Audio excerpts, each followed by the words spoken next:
Hello everyone, this is Whitney from Starhearth Astrology, and I'm here today to wish you a happy astrological new year and to talk about some of the things that we are experiencing and encountering around the spring equinox.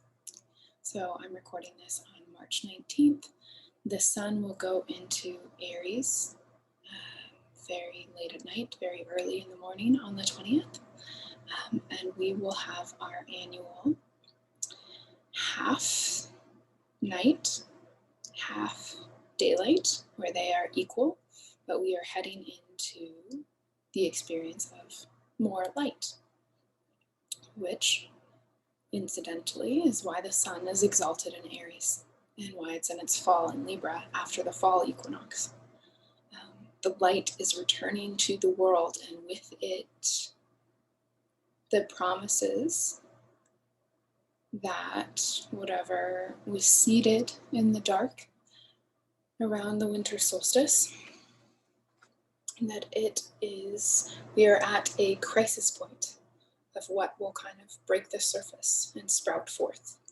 And if you're in the northern hemisphere, that's happening all around you. There are stirrings in the dark soil of seeds, and they are pushing forward, and some of them will break the surface and bind the darkness with the light with their bodies, and others will not. Of course, probably some will jump forth so forcefully that they will let go of the darkness and find themselves uprooted by their own enthusiasm. So it's an interesting time of year. It's there is so much intensity of life that happens in April and with Aries season. And if you want to hear my full forecast for Aries season, that will be in a video that I will release tomorrow that will go through all the main transits of Aries. I do this every month when the sun changes signs. Right, there's all this life force pushing through. But when you look back in history, actually, April tends to be a really bloody time. There's a lot of death that happens in April. And if you just go back through, there is just so many battles, genocides, horrible things, the Titanic.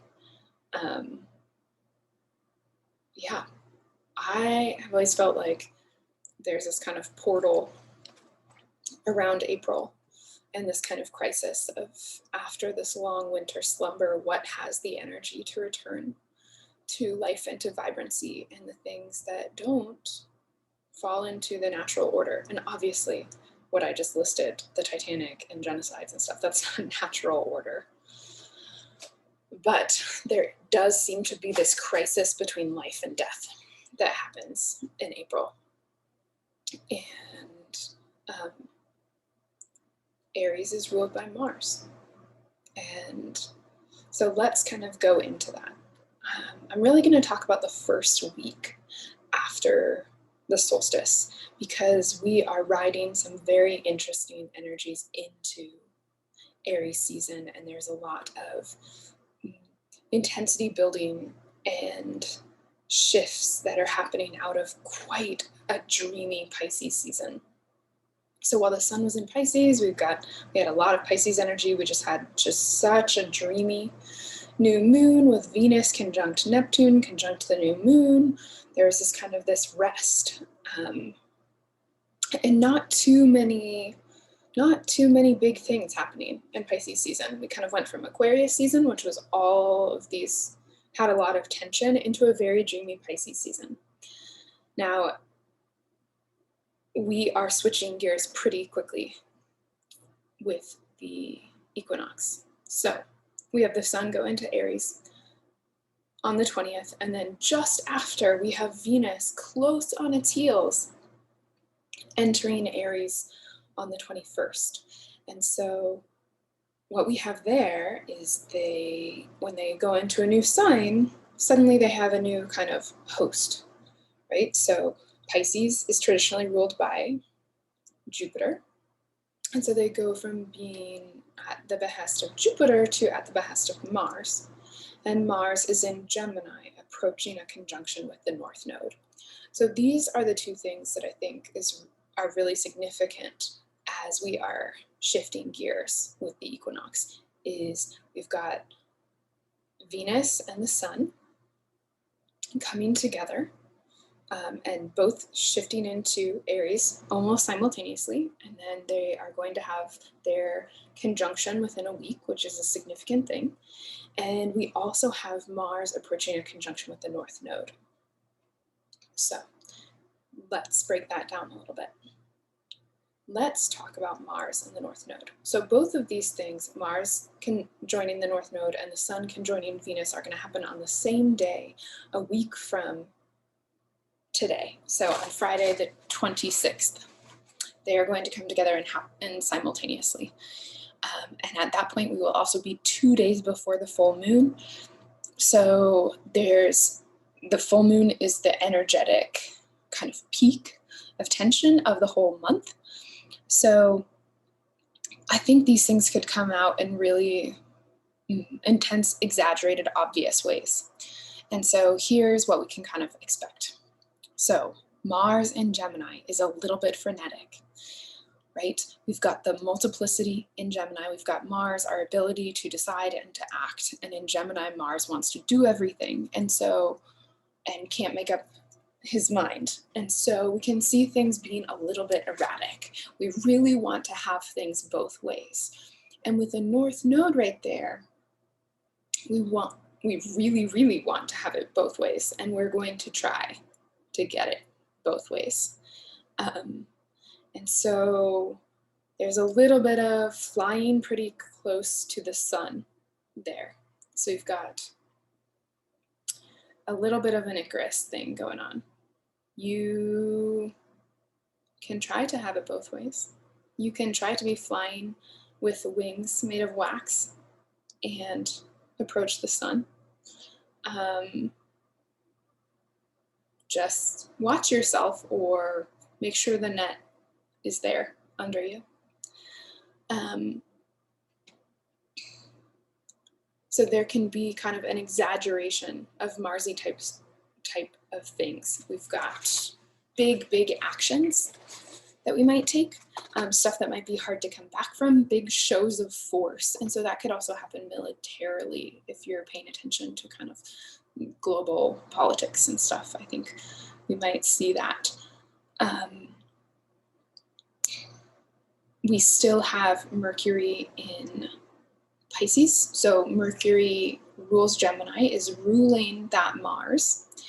And Mercury in Pisces struggles to direct him. So it's a confused Mars that is conjoining the North Node.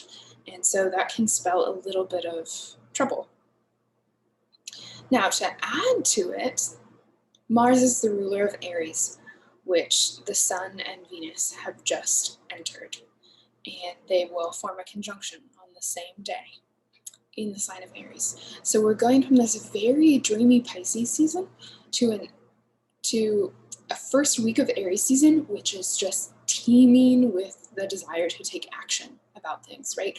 Aries is a spark that wants to be a flame. It is creative, but it can also be extremely impulsive. And so the Sun and Venus and Aries are like, I want this, I want it now, I'm going to do it. And Mars is like, go right ahead. And Mercury is like, I can't think of any reason not to. And so we could get ourselves tangled really quickly. And I'm not here to tell you don't take action. I'm kind of here, I think the mess is almost as interesting as not the mess. Right? New problems can be refreshing. But this is a week where they could stir up for sure. So we've got the Sun and Venus coming to a conjunction.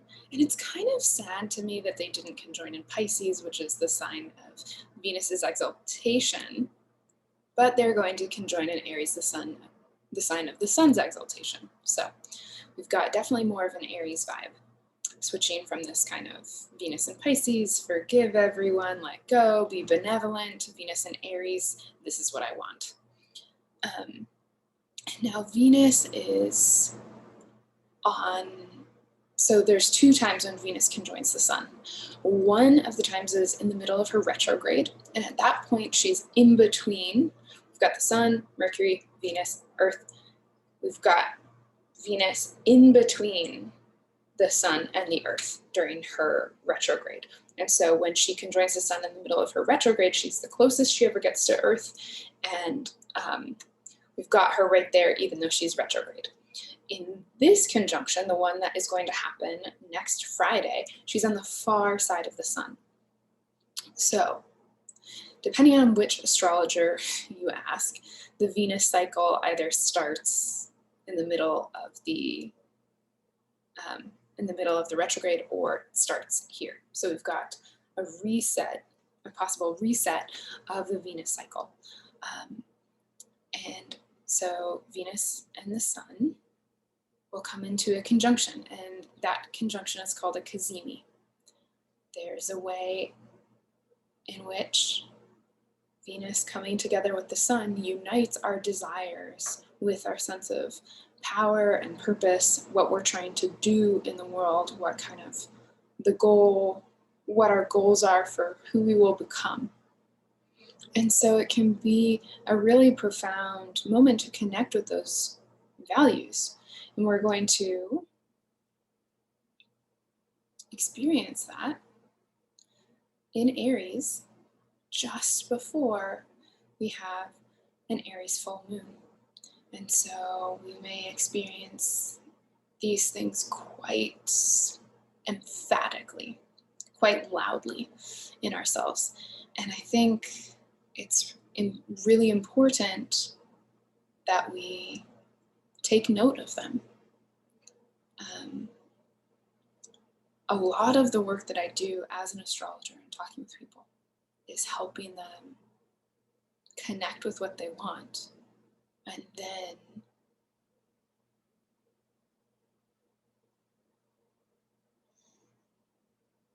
almost giving them permission to want it. I find that, we talk about Venus as if Venus is easy, as if we just are attracted to things and we desire things, and that's an uncomplicated task. My own work, though, shows that Venus is not easy. It's difficult to know what we want, and it's difficult for us to believe that we deserve it, to admit that we want it, to connect with what's leading us on. I think we have a lot of suspicion towards what we want, right? Because there is this sense of the way that life should go and what we should want, and right? That's a Venusian thing too, wanting to belong and wanting to participate in our society and our culture and have those things hang together in cohesion. Venus wants that also. And so this is a moment of clarity about Venusian things, and it's going to happen in Aries. And so, right, Venus is in her detriment in Aries because Aries doesn't stick things together, and that's what Venus does, right? She brings us to what we want because she is attracted to it. And Aries makes decisions for itself, which often cuts things apart. And so there's this tension between the Sun being exalted in Aries, knowing exactly what we have to do for whatever powerful thing that we're working on right now, and Venus, who might connect with what she wants and might have to sacrifice social harmony, relational harmony in order to do that. And Mars, that's going to think that it can do both. So this is what we're working with the first week, and this is how we're coming into the light half of the year in the Northern Hemisphere. It's with this energy, and there's a lot of creative potency here. Don't burn yourself out in the first 2 weeks, right? Let your desires light the way. And with Mars and Gemini, map out multiple paths there. And, maybe, plan out multiple futures and then do things that will not force you to commit to one over the other yet, because we don't have all the pieces yet. Okay. I wish you a very happy equinox. I hope you enjoyed this video. And as I said, my full forecast for Aries will be out tomorrow. Happy spring.